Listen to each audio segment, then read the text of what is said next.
Welcome to Diwakar physics. चलिए इस video में हम क्वेश्चन नंबर 2 प्री बोर्ड जो एग्ज़ाम का क्वेश्चन हम सॉल्व करेंगे, आपके लिए रिवीजन होगा। तो देखिए क्वेश्चन इस तरह से है, name the principle on which a lever works. तो कौन सा प्रिंसिपल के ऊपर वर्क करता है, तो नेम खाली लिखा है, स्टेटमेंट नहीं लिखना है। तो इसमें है प्रिंसिपल ऑफ मोमेंट्स, ठीक है, प्रिंसिपल ऑफ मोमेंट्स। तो इसमें बताता है in equilibrium anti clockwise moment is equal to clockwise moment. तो ये है principle of moment. Which radio active radiations having the highest has the highest ionising power. तो आयनाइजिंग पावर अल्फा पार्टिकल, ठीक है, अल्फा पार्टिकल, अल्फा लिख सकते हैं। Name the radio active particle emitted from an unstable atom used in carbon dating। तो यह है beta. तो बीटा रेज निकलता है कार्बन 14 से, ठीक है, ये हो गया। अभी नेक्स्ट है, a force displaces an object but does no work, give 2 examples लिखा। तो डिस्प्लेसमेंट है लेकिन वर्क 0 है, तो 2 एग्जाम्पल लिखना है। तो 2 एग्जाम्पल है, a coolie carrying a load on his head moves in a circular horizontal platform, ठीक है, ये हो गया पहला। और दूसरा है, work done by centripetal force in a circular motion. तो इसमें भी फोर्स एंड डिस्प्लेसमेंट परपेंडिकुलर है, फोर्स ऊपर लगाता है कुली और डिस्प्लेसमेंट सामने की तरफ 90 डिग्री। और इसमें भी है 0 वर्क, क्योंकि फोर्स सेंटर की तरफ और ये डिस्प्लेसमेंट वेलोसिटी इधर 90 डिग्री में, ठीक है। तो इसलिए ये सर्कुलर मोशन का एग्जांपल लिख सकते हैं। अभी नेक्स्ट क्वेश्चन है, यहाँ पर डायग्राम दिया हुआ है, देख सकते हैं। तो क्वेश्चन है, name the type of lever. तो ये एफ इधर में है, लोड है यहाँ पर है, एफर्ट यहाँ पर। तो FLE याद रखना है, ये सेकंड क्लास हो गया। तो याद रखिए ये वाला आपके लिए इजी रहेगा, FLE इन बिटवीन। तो ये एक्सप्रेशन याद रखिए, तो क्लास ऑफ लीवर आपको आसान हो जाएगा। जैसे कहने का मतलब है, यदि F इन बिटवीन है, F इन बिटवीन इसका मतलब क्लास 1, क्योंकि पहले लिखा है। L इन बिटवीन इसका मतलब L सेकंड में लिखा है, तो second class. E in between इसका मतलब third, first second third, FLE in between. तो इस तरह से याद कीजिए। दूसरा क्वेश्चन है, FA दिया हुआ है 40 सेंटीमीटर, 40 सेंटीमीटर, और AB दिया हुआ है 60 सेंटीमीटर। तो मैकेनिकल एडवांटेज निकालना। तभी मैकेनिकल एडवांटेज के लिए लीवर के लिए ये फार्मूला यूज़फुल होता है, एफर्ट आर्म, क्योंकि जब डिस्टेंसेस दिए होंगे, जो लोड एंड एफर्ट दिया है तो लोड बाय एफर्ट, जो डिस्टेंसेस दिया है, आर्म्स दिए हैं, तो effort arm by load arm. अभी जो एफर्ट आर्म होता है, ध्यान दीजिए, एफर्ट से लेके फलक्रम तक। तो ये देखिए एफर्ट यहाँ है और फलक्रम यहाँ है, यानी कि टोटल लेना पड़ेगा, ऐड करना पड़ेगा। तो 40 + 60 हो। और लोड आर्म क्या होता है, लोड से फलक्रम 40। तो कभी माइनस करना पड़ेगा, कभी प्लस करना पड़ेगा। तो इसमें याद रखिए, एफर्ट आर्म होता है एफर्ट से फलक्रम, और लोड आर्म होता है लोड से फलक्रम, यानी सब डिस्टेंसेस फलक्रम से मेजर करते हैं। सो 100/40 2.5 है। तो इसका यूनिट नहीं होता है। नेक्स्ट क्वेश्चन है, ये काइनेटिक एनर्जी से है। तो इसमें find the ratio of final and initial kinetic energy if the mass of a moving body is doubled and its velocity is half. तो इसमें कंपैरिजन है, तो इसलिए हमेशा क्या करना है कि K1 ले लीजिए, है ना, half M V square M1 V1 square, और रेशियो निकालना है K2। अच्छा, यहाँ पर फाइनल तो मैंने इनिशियल पहले लिख दिया, कोई बात नहीं, लास्ट में आप चेंज कर सकते हैं, हाफ M2V2 स्क्वायर। तो ये पहले का हो गया, ये बाद का हो गया। तो अभी पहले जो था उसमें चलिए हाफ हाफ कैंसिल कर सकते हैं। देखिए M2 जो है ना, मास इज डबल्ड, यानी कि जो M2 है बाद में जो मास हुआ वो पहले वाले से डबल, ये हो गया, और वेलोसिटी है हाफ। तो ये जो V2 है ये हाफ ऑफ V1 है, V1 का हाफ, तो स्क्वायर।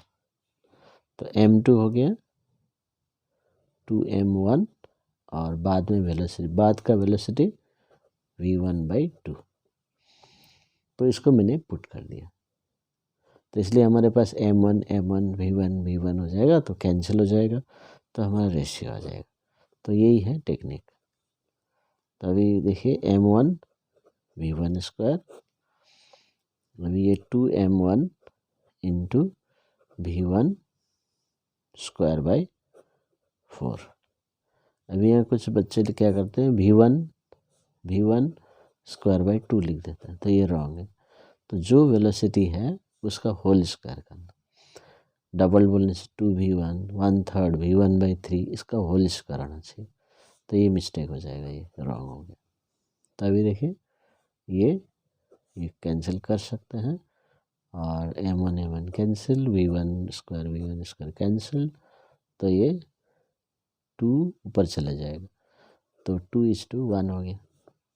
तब यहाँ पर फाइनल पहले लिखा है, तो K2:K1 = 1:2। तो इसलिए आप चाहे पहले K2/K1 ही लिखे, ठीक है, तो ये कोई प्रॉब्लम नहीं है। तो ये हो गया answer. Draw a graph of variation of kinetic and potential energy of a freely falling body with the height. तो क्या करना है इसका, तो एक्सिस ले लीजिए, तो एक तरफ एनर्जी ले लीजिए, एक तरफ हाइट ले लीजिए, और ये 0 हाइट हो गया। 0 हाइट मतलब ग्राउंड लेवल में, तो ग्राउंड लेवल में क्या होता है, पोटेंशियल एनर्जी 0, जिससे हाइट बढ़ते जाएगा पोटेंशियल एनर्जी भी बढ़ेगा। और मान लीजिए ये टोटल एनर्जी है, ठीक है, यहाँ तक पहुँच गया। अब टोटल 0 हाइट मतलब मैक्सिमम काइनेटिक होता है, और जैसे ऊपर जाता है वो स्पीड कम होता जाएगा, ठीक है। तो ये हो गया ऐसा, तो ये हो गया पोटेंशियल एनर्जी U, और ये हो गया K। तो ये हो गया ग्राफ, और आपको हमेशा एक्सिस के डिस्क्रिप्शन लिखना चाहिए, ये इधर E इधर H। Find the equivalent resistance between A and B। तो ये हमारा दिया हुआ है सर्किट, R इज 2 ओम, है ना, तो ये हो गया 4 ओम, 2 × 2, ये हो गया 4 ओम, ये भी हो गया 4 ओम, और ये 2 ओम हो गया। अभी यदि हम देखते हैं तो ये दोनों सीरीज में है ना, यहाँ से लेकर यहाँ तक एक ही पाथ है, तो ये दोनों सीरीज में है, तो इसलिए RS = 4 + 4, तो 8 ओम। अभी ये दोनों के बदले में एक ही रेजिस्टेंस आया, तो वो रेजिस्टेंस इसके साथ पैरेलल में हो, ठीक है ना। तो आपका सर्किट यदि आप ड्रॉ करेंगे तो इस तरह से बनेगा।